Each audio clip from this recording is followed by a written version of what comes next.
আপনারা প্রপার টাইমেও এসেছেন, আমিও প্রপার টাইমে এসে আপনাদের কাছে উপস্থিত হয়েছি। শুভ সন্ধ্যা। বিষয়টা হচ্ছে,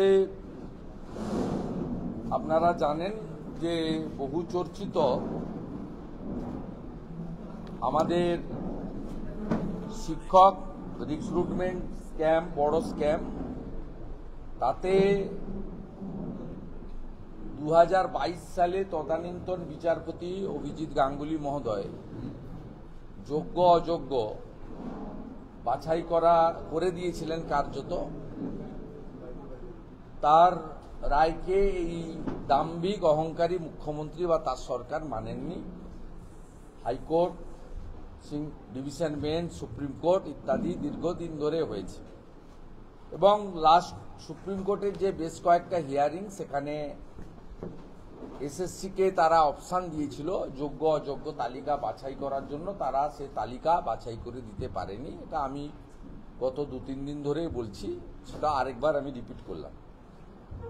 এই 1804 জন নাম প্রকাশিত হয়েছে এবং যে অভিযোগটা আমরা সবাই করছিলাম যে জীবনকৃষ্ণ সাহাদের মতো এজেন্ট এবং এজেন্টের মাধ্যমে যে অর্থ তোলা হয়েছে, পার্থ চ্যাটার্জি এবং লিপস অ্যান্ড বাউন্সের চিফ এক্সিকিউটিভ অফিসার কালীঘাটের কাকু খ্যাত সুজয় কৃষ্ণ ভদ্ররা ভাইপোর বিহাপে এবং তৃণমূল কংগ্রেসের বিহাপে মমতা বন্দ্যোপাধ্যায়ের প্রতিনিধি হিসেবে যে অর্থ কালেকশন করেছেন, তার মেজর টাকাটাই কালীঘাটে গেছে।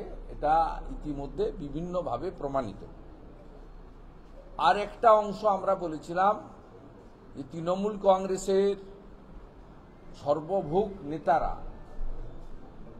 তারা শিক্ষক শিক্ষিকার মতো যেখানে মেধার প্রশ্ন আছে, যেখানে পরীক্ষার প্রশ্ন আছে, যেখানে যোগ্যতার প্রশ্ন আছে, তাদেরকে বাদ দিয়ে শুধুমাত্র তৃণমূল কংগ্রেসের নেতা হিসেবে বা তৃণমূল কংগ্রেসের উচ্চ নেতৃত্ব বা মুখ্যমন্ত্রীর ঘনিষ্ঠ বৃত্তে থাকার জন্য তারা চাকরি পেয়েছে।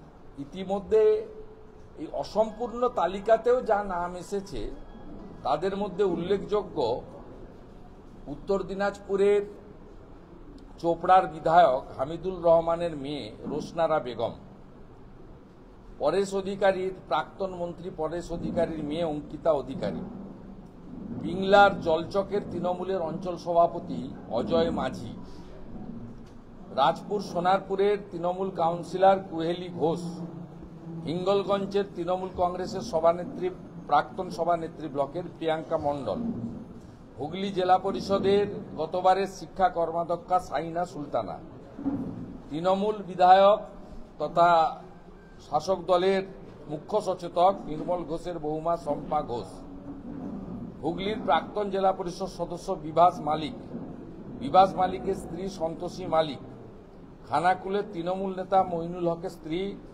নমিতা আদক, প্রাক্তন তৃণমূল ব্লক সভাপতি ঝালদার দীনদয়াল সিং, বারাসাতের তৃণমূলের জেলা পরিষদ মেম্বারের ছেলে মোহাম্মদ নিজামুল্লাহ।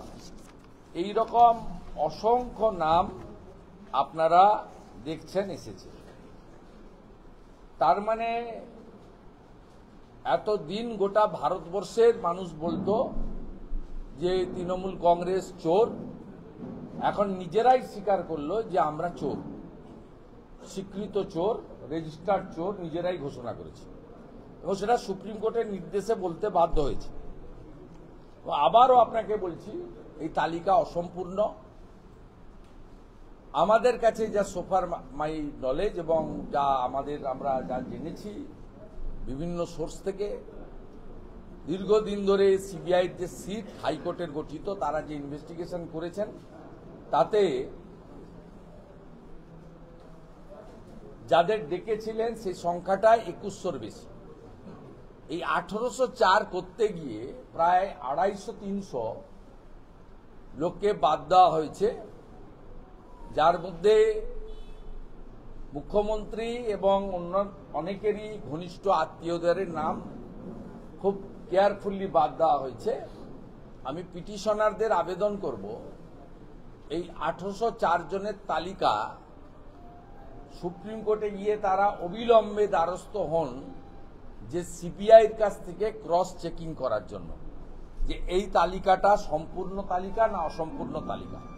কারণ লাস্ট অর্ডারে সুপ্রিম কোর্ট পরিষ্কার বলে দিয়েছে, একজনও যদি অবৈধ লোককে আপনারা 7 তারিখের সম্ভাব্য পরীক্ষাতে বসার সুযোগ দেন, তাহলে আমরা কিন্তু সিবিআই তদন্তের নির্দেশ দেব এবং কড়া ব্যবস্থা নেব।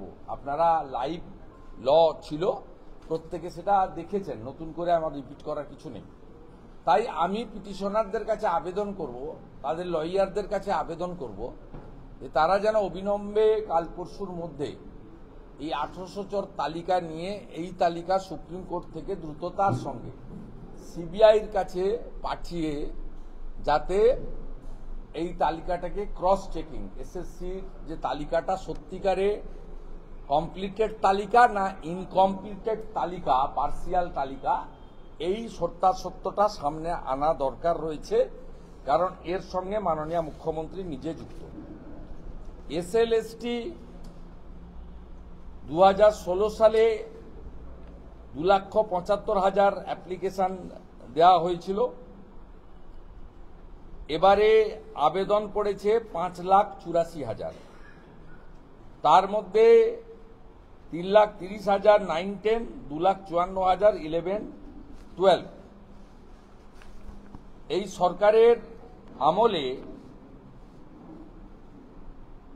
আপনার নিয়োগ প্রক্রিয়া কার্যত WBSSCর হয়নি। পরবর্তীকালে তো পার্থ চ্যাটার্জি মন্ত্রী হওয়ার পরে এসএসসি তুলে দিয়েছিলেন, এসপি সিরার নেতৃত্বে নিজের পিএস অভিজিৎকে দিয়ে পলিটিক্যাল কমিটি বানিয়েছিলেন।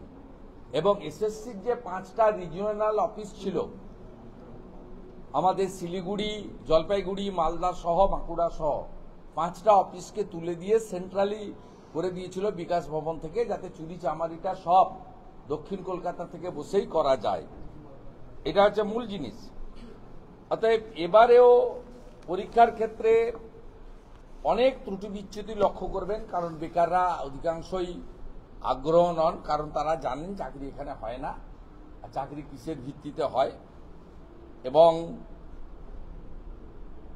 অন্যদিকে 2016 সালে যেখানে আবেদনের ফি ছিল 255 টাকা জেনারেল এবং ওবিসির ক্ষেত্রে, 85 টাকা এসসি এসটি এবং ফিজিক্যালি চ্যালেঞ্জের ক্ষেত্রে, এবারে জেনারেল এবং ওবিসির ক্ষেত্রে 500 টাকা, এসসি এসটি ফিজিক্যালি চ্যালেঞ্জের ক্ষেত্রে 200 টাকা করে বাণিজ্য করে নেওয়া হয়েছে। সব মিলিয়ে আমরা এই যে দুর্নীতিগ্রস্ত সরকার, এই সরকারের সম্পূর্ণরূপে মুখ্যমন্ত্রীর পদত্যাগ এবং গ্রেপ্তার দাবি করছি। ত্রিপুরাতে যে 10,000 সামথিং বাম আমলে চাকরি গেছিল, সেখানে কিন্তু সুপ্রিম কোর্টের নির্দেশে হয়েছিল, তারা কখনো কিন্তু রাজ্য সরকার তালিকা প্রকাশ করেনি। হরিয়ানাতে 3,000 প্রাইমারি টিচার রিক্রুটমেন্ট বেআইনি প্রমাণ হয়েছিল বলেই শিক্ষা দপ্তর না থাকা সত্ত্বেও ওমপ্রকাশ চৌটালাজিকে, প্রাক্তন মুখ্যমন্ত্রীকে, তিহার জেলে 5 বছরের বেশি থাকতে হয়েছে। আজকে সুপ্রিম কোর্টের নির্দেশে সরকার যেখানে ঘোষণা করছে অসম্পূর্ণ হলেও 1804টি অবৈধ নিয়োগ আমরা করেছি, হাসতে হাসতে নাচতে নাচতে বলছে। তাই আমরা রাজনৈতিকভাবে দাবি করছি যে অবৈধ নিয়োগ একটাও যদি সরকার নিজে স্বীকার করে, সেক্ষেত্রে সে সরকারের চেয়ারে থাকার কোনো অধিকার নেই। তাই মুখ্যমন্ত্রী পদত্যাগ করুন এবং দ্রুত নির্বাচনের ডাক দিন। বাংলার জনগণই ঠিক করবে কাকে বসাবে মসনদে। সাথে সাথে যোগ্য অযোগ্যের 22 সাল থেকে যে দীর্ঘ লড়াই, মহামান্য সুপ্রিম কোর্টের নির্দেশে আংশিক হলেও যে তালিকা প্রকাশিত হয়েছে, এই তালিকাতে অযোগ্য যদি 1804 বাদ চলে যায়, তাহলে 15,000-এরও বেশি যারা শিক্ষক শিক্ষিকা রয়েছেন তারা যোগ্য আমরা ধরে নিতে পারি। কেন তারা যোগ্য? তাহলে এই যোগ্যদের কেন পরীক্ষায় বসতে হবে? এদের কেন ডিসেম্বর মাসের পরে চাকরি অনিশ্চিত হবে? আমরা এদের চাকরির কন্টিনিউটি দাবি করছি। কিভাবে করবেন? মুখ্যমন্ত্রী দ্রুততার সঙ্গে 7 তারিখের আগে এই অযোগ্য বাদ দিয়ে যোগ্য তালিকা নিয়ে প্রধান বিচারপতির কাছে পৌঁছান। মুখ্য সচিবকে পার্সোনালি হাইকোর্ট সুপ্রিম কোর্টের অনুমতি নিয়ে আবেদন করতে বলুন যে এই 1804 বাদ দিয়ে বাকিরা যোগ্য, এদেরকে পরীক্ষা থেকে বাদ দেওয়া হোক, ওদেরকে তাদের চাকরির কন্টিনিউটি ঘোষণা করা হোক। সাথে সাথে ডেবরার পুণ্যভূমিতে দাঁড়িয়ে অত্যন্ত পরিতাপের সঙ্গে বলি, মমতা ব্যানার্জির এই অপকর্মের জন্য যে সুবল সোরেন উচ্চ রক্তচাপ জনিত কারণে সেরিব্রাল স্ট্রোক হয়ে মারা গেলেন, এই বেলদারি ভূমিপুত্র,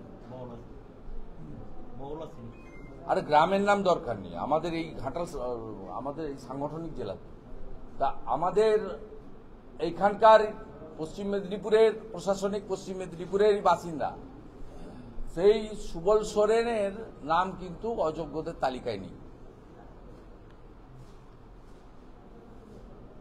এর মধ্য দিয়ে প্রমাণিত হয়েছে যে পরোক্ষভাবে হলেও এই মৃত্যুর জন্য এই রাজ্য সরকার এবং এই মুখ্যমন্ত্রী দায়ী। ঠিক আছে ভাই,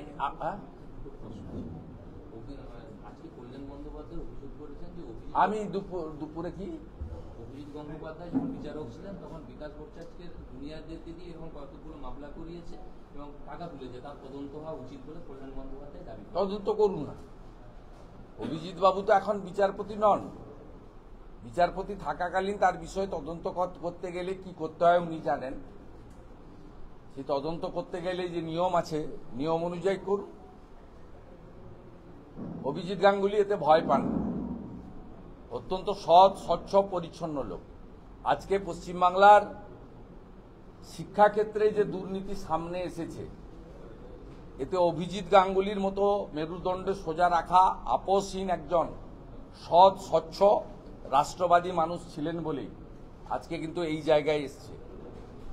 উদ্বোধনটা তিনি করেছিলেন। এদের অনেক অপকর্ম এরা পার পেয়ে গেছে, সেই জন্য রাগ অভিজিৎ গাঙ্গুলির উপরে হচ্ছে। আর আমাদেরও বক্তব্য হচ্ছে 22 সালে অভিজিৎ গাঙ্গুলির অর্ডার মেনে নিলে আজকে এই দুরাবস্থা পশ্চিমবাংলার হাজার হাজার শিক্ষক শিক্ষাকর্মীদের হতো না।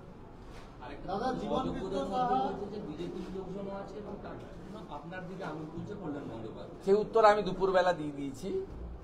আমার কোনো আত্মীয় স্বজন, আমার ধারে পাশে কোনো লোক আছে, এমন লোক আপনি পাবেন না, খুঁজলেও পাবেন না। আর আমি সৌভাগ্যবান মা বর্গভীমার আশীর্বাদে যে এই দুর্নীতিগ্রস্ত পার্থ চ্যাটার্জির সঙ্গে আমার বাক্যালাপ ছিল না। আমি সৌভাগ্যবান। আর কল্যাণ অধিকাংশ সময় মদ খেয়ে থাকেন। যখন এই কথাগুলো বলেছেন তিনি সুস্থ ছিলেন কিনা আমার যথেষ্ট সন্দেহ আছে, নইলে তিনি এই ধরনের কথা বলতে পারেন না, সজ্ঞানে অন্তত বলতে পারেন না, আমি অন্তত এটুকু বিশ্বাস করি। সাথে সাথে আমি পরিষ্কারভাবে রাজ্য সরকারকে চ্যালেঞ্জ করছি যে তারা নিজেদের স্ট্যাম্প চোর হিসেবে প্রতিপন্ন করেছে। আর আপনি ধরুন, আমাদের ভাঙড়ে একজন ভারতীয় জনতা পার্টির পদাধিকারীর ছেলের নাম এসেছে। আমি এই নেতাদের, তৃণমূলের যে নেতারা, এরা টাকা দিয়ে চাকরি পায়নি, এরা পার্টির সুপারিশে পেয়েছে। বাকি দোকান খুলে রেখেছিলেন অনেক বেকার ছেলে, সেই কোন দলের আমি জানি না, তারা কিন্তু স্ত্রীর গয়না, মায়ের গয়না, জমি জায়গা বিক্রি করে পার্থ চ্যাটার্জিকে, সুজয় কৃষ্ণ ভদ্র মানে ভাইপোকে টাকা দিয়ে চাকরি কিনেছেন। আপনি যদি দোকান খুলে রাখেন, অভাব তো সবার আছে, যার আছে 10 লাখ 15 লাখ থেকে গিয়ে করে থাকতে পারে বিচ্ছিন্নভাবে একটা দুটো, কিন্তু এর সঙ্গে রাজনীতির কোনো সম্পর্ক নেই। এবং আমি যে মাটিতে দাঁড়িয়েছি, এখানে মোহনপুরের কালীপদপতি, পাঁশকুড়ার তাপস মণ্ডল, কোলাঘাটের রতনুগুচ্ছাই, পাবলিক পিটিএ মেরে দিয়েছিল ভগবানপুরের নান্টু প্রধান, এরা সব পার্থ চ্যাটার্জির এজেন্ট হিসেবে এই এলাকা থেকেও, এই রাজ্যের বহু জায়গায় এজেন্ট ছিল, তার মধ্যে এখান থেকেও এজেন্ট ছিল। যেমন জীবন কৃষ্ণ শাহ একটা এজেন্ট, তার সাব এজেন্ট কান্দি, নবগ্রাম, খড়গ্রামের এমএলএ ছিল। তাপস শাহ যে মারা গেছে এমএলএ, সে একটা এজেন্ট। এখানে মোহনপুরের কালীপদ পেতে মাদুর পেতে বসে টাকা তুলতে সবাই জানে, আমি তার অডিও আমি লিক করেছি। অতএব এই যে পুরো ব্যবস্থাপনা, এই 1804 জন যদি দাগি হয়, সবচেয়ে মহা দাগি হচ্ছে মমতা ব্যানার্জি। তার আশ্রয় প্রশ্রয় নেতৃত্বে এত বড় দুর্নীতি হয়েছে। মমতা ব্যানার্জির পদত্যাগ এবং এই দুর্নীতির দায় তার বিরুদ্ধে কোর্ট মনিটরিং করা এজেন্সির ব্যবস্থা নেওয়া উচিত বলে আমি দাবি করছি। দাদা, জীবন কৃষ্ণ সাহা 75 জনের কাছ থেকে টাকা নিয়েছিল, ঘুষ নিয়েছিল চাকরির জন্য, ইডির তদন্তে উঠে এসেছে তথ্য। এই ভুল তথ্য, অনেক বেশি। জীবন কৃষ্ণ সাহা, কেষ্ট মণ্ডল, এদিকে কাঁদি খড়গ্রাম নবগ্রামের তৃণমূল বিধায়করা বড় সিন্ডিকেট চালিয়েছে বীরভূম এবং মুর্শিদাবাদ জেলায়। যাদের টাকা নিয়েছে তাদের 20 ভাগ লোকের চাকরি হয়েছে, বাকি লোকের টাকা মেরে দিয়েছে, পুলিশের ভয় দেখিয়ে ফেরতও পায়নি। আবার কিছু কিছু লোকের টাকা 5 বছর 7 বছর খাটিয়ে নিয়ে শেয়ার বাজারে বা অন্য জায়গায় কিছু কিছু করে ফেরত দিয়েছে। একটা ভিডিও ভাইরাল হয়েছে, দেখেছেন আপনারা, যেখানে 4 লক্ষ টাকার মধ্যে পাওনাদার যার চাকরি হয়নি তিনি গিয়ে বলছিলেন আমাকে অন্তত 2 লক্ষ টাকা ফেরত দিন। অতএব এই সংখ্যাটা মিডিয়াতে হয়তো এসেছে জিজ্ঞাসাবাদে, কিন্তু আমরা তো প্রত্যেকটা এলাকার খবর রাখি। অনুব্রত মণ্ডলের সাহায্য নিয়ে বীরভূম এবং মুর্শিদাবাদের একটা বড় অংশে জীবন কৃষ্ণ সাহা এই র্যাকেট চালিয়েছে। আমি দাবি করব তদন্তকারী সংস্থাকে, শুধু ভাইপোর পিসি নয়, মানে ওনার যে কাউন্সিলর পিসি নয়, অনুব্রত মণ্ডলকেও জীবন কৃষ্ণ সাহার সঙ্গে মুখামুখি বসানো উচিত। তাহলে কিন্তু আরো বড় র্যাকেট পাবেন। তার সঙ্গে কাঁদি নবগ্রাম খড়গ্রামের তৃণমূলের এমএলএদেরকেও মুখামুখি বসানো উচিত। সংসদে আমাকে হুমকি দেওয়া হলে দলের মহিলা সাংসদরা চুপ করে বসে থাকে, বিস্ফোরক কল্যাণ বন্দ্যোপাধ্যায়। ওর কথার আমি উত্তর দেবো না, ওর কথার উত্তর দেবো না। ওই সব কথা বলে দাম বাড়ায়, তারপরে বলবে রাখি পূর্ণিমার দিন দিদি আমাকে ফোন করলো, 3 বার thank you thank you thank you করলো। সব লোকের মেরুদণ্ডের মানে কিছু নেই, ফালতু। মমতা ব্যানার্জির আশ্রয় লালিত পালিত এই কর্মচারী শ্রেণীর লোক, পুরো মালিক মমতা, এমডি হচ্ছে তার ভাইপো। এদের সম্পর্কে আপনারা সময় নষ্ট করেন, আমাদের সময় নিয়ে নষ্ট করার মতো। দ্বিতীয় পয়েন্ট যেটার জন্য আমি আপনাদের সঙ্গে মিলিত হয়েছি, মাননীয় কুকথায় বিখ্যাত মহুয়া মৈত্র মহোদয়া গতকাল পশ্চিমবঙ্গে সমগ্র মতুয়া সমাজ, নমশূদ্র সমাজ, হিন্দু সমাজ এবং বৈষ্ণবদেরকে কুৎসিতভাবে আক্রমণ করেছেন। মহুয়া মৈত্র সেকুলারিজমের পাল্লায় পড়ে তিনি জানেন না আমাদের হিন্দুদের গলায় যেটা থাকে দামোদর মাসে আমরাও ব্যবহার করি, সেটা কাঠের মালা নয়, সেটা তুলসীর মালা। তিনি যেভাবে বলেছেন যেন সরকারের যে কর্মসূচির মাধ্যমে বিভিন্ন প্রকল্পের অর্থ মানুষ পাচ্ছে, এটা যেন মমতা বন্দ্যোপাধ্যায়ের ব্যক্তিগত টাকা বা ভাইপোর ওই চুরি করা টাকা অথবা তৃণমূল কংগ্রেসের কোনো প্রপার্টি ছিল সেখান থেকে টাকা, এটা কমপ্লিটলি সরকারের টাকা।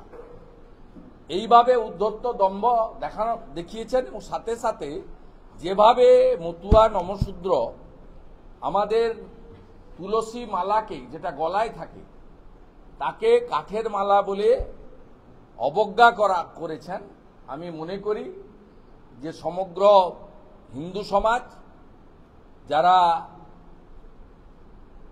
এই আমাদের সংস্কারের সঙ্গে যুক্ত, তাদের এই বিষয়ে এদের বিরুদ্ধে ঐক্যবদ্ধভাবে প্রতিবাদ করা উচিত। ঠিক আছে। দাদা, একটা প্রশ্ন, সোনাচূড়া সমবায় সমিতি এই যে শিক্ষা দিল, বিজেপি 12টা আসনে জয়ী, তৃণমূল 0। সোনাচূড়া সমবায় সমিতি, শুনুন, আমি আপনাদের আগেও বলেছি, নন্দীগ্রাম সেখানে হিন্দু এলাকায় তৃণমূল কংগ্রেস কার্যত গণতান্ত্রিকভাবে নিষিদ্ধ। মুসলমানরা ছাড়া তৃণমূল কংগ্রেসকে কেউ ভোট দেয় না। নন্দীগ্রামের 2টো ব্লকে এখনো পর্যন্ত 27টা সমবায়ের ভোট হয়েছে। ভারতীয় জনতা পার্টি ভোটে জিতে ক্ষমতা দখল করেছে 21টাতে, 2টোতে স্থানীয় স্তরে সিলেকশন হয়েছে, আর তৃণমূল কংগ্রেস 3-4টি জায়গায় জিতেছে, তার মধ্যে মুসলিম এলাকা আছে। আজকে সোনাচূড়া গ্রাম পঞ্চায়েত, যে গ্রাম পঞ্চায়েত আমাকে বিধায়ক করতে সাহায্য করেছে, ফাইনাল রাউন্ডে 17টা মেশিন লুকিয়ে দেওয়া হয়েছিল, ওখানকার 17টা মেশিন গোনার পরে আমি 3500 ভোটে লিড পাই এবং 1956 ভোটে আমি জিতি। সেই সোনাচূড়া হচ্ছে শহীদ তীর্থভূমি, যেখানে 7ই জানুয়ারি ভরত মণ্ডল, বিশ্বজিৎ মাইতি, শেখ সেলিম শহীদ হয়েছিল। যে সোনাচূড়াতে 14ই মার্চ 2007 ভাঙ্গাবেড়াতে সুপ্রিয়া জানা, বাসন্তী কর সহ অসংখ্য কৃষক, রমণী, গ্রামের মানুষ শহীদ হয়েছিল, আত্মবলিদান দিয়েছিল। সেই সোনাচূড়া, যেখানে আমাদের শহীদ মিনার রয়েছে 132 ফুট উঁচু, সেই সোনাচূড়ার আজকের এই জয়ের মধ্য দিয়ে তারা তৃণমূল যে একটি ঘৃণিত বস্তু এবং মুসলিম লীগ 2-এ পরিণত হয়েছে, আর তাদের যে আত্মীয় আপনজন শুভেন্দু অধিকারী, তার হাত মজবুত করা উচিত, সেটা তারা প্রমাণ করেছে। আমি সমগ্র সোনাচূড়ার অংশীদার বন্ধু, এটা জেনারেল ইলেকশন নয়, প্রতীক থাকে না, আমরা রাষ্ট্রপতিদের জয় বলি। আমি তাদেরকে ধন্যবাদ জ্ঞাপন করছি। এবং আজকের জয় নিয়ে মোট পূর্ব মেদিনীপুর জেলায় 54টা সমবায় সমিতিতে বিজেপি জিতল, বিজেপি সমর্থিত, প্রতীক নেই, আমরা বলি বিজেপি সমর্থিত, রাষ্ট্রবাদীরা জিতল। এবং এর সঙ্গে 86,000 অংশীদার সদস্য যুক্ত আছেন, 90,000-এর কাছাকাছি এসএসজি গ্রুপের মহিলা যুক্ত আছেন। এই 54টা সমবায় সমিতির প্রত্যেকটাই 11-র আগে সিপিএমের হাতে ছিল এবং 11-র পরে তৃণমূলের হাতে ছিল। বিজেপি সমর্থিত রাষ্ট্রবাদী প্রার্থীরা এই প্রথমবার এখানে জিতলেন। এর ফলে ক্লিয়ার সিগন্যাল ইস্ট মিদনাপুর থেকে ভোটাররা দিচ্ছেন যে আমরা 19-এ বিজেপিকে ভোট দিয়েছিলাম 37%, 21-এ বিজেপিকে ভোট দিয়েছি 44%, 24-এ বিজেপিকে ভোট দিয়েছি 46%, আগামী 26-এ আমরা 51% ভোট নরেন্দ্র মোদীজির প্রতীক পদ্ম ফুলে দেব। স্থানীয় স্তরে যেহেতু ওই জেলার ভূমিপুত্র আমি, কর্মভূমি আমার, আমি নির্বাচিত জনপ্রতিনিধি, ভোটারও আমি, আমার প্রতি তারা আস্থা দেখাচ্ছেন, আমি তাদের প্রতি কৃতজ্ঞ। আমি গোটা বাংলার মানুষকে অনুরোধ করব যে একটা সময় মহামতি গোখলে বলতেন, what Bengal things today rest of the India things tomorrow. বরেণ্য নেতা সিআর দাসরা বলতেন, what Midnapore things today rest of the Bengal things tomorrow. আজকে সমবায়ের ভোট, যেটা রাজ্য পুলিশের মধ্য দিয়ে ভোট হয়েছে, তাতে যেটা ইস্ট মিদনাপুরে আজকে দেখা যাচ্ছে, এই যে জয়ের ধারা আপনারা গ্রহণ করে চাকরি চোর, গদি ছোড়, এই তৃণমূলকে বিদায় দিন। আপনারা নিচে একটু অপেক্ষা করবেন।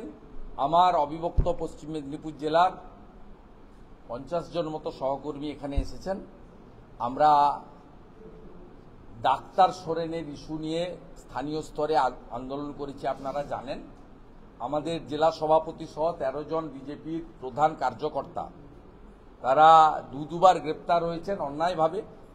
সারা রাত্রি যাপন করতে হয়েছে, এ থানা ও থানা করে করা হয়েছে। 107 দেওয়া হয়েছে, মানে এরা ক্রিমিনাল। 107 কারা, কাদের দায়? 107 বেলেবল হলেও 107 not good for the society. এইরকম ভদ্র লোকেদের বিরুদ্ধে 107 দেওয়া হয়েছে। আমরা এখানে মিলিত হয়েছি, আমরা দুটো কর্মসূচি নেব, একটা দেবরা থানা ঘেরাও, আরেকটা এসপি অফিস অভিযান। এবং এই কর্মসূচি শেষ হওয়ার পরে আমি নিচে নেমে যাওয়ার সময় এই দুটো ডেট আপনাদেরকে জানিয়ে দেবো, আমাদের সহকর্মীদের মতামত সবকিছু নিয়ে। হয়ে গেছে।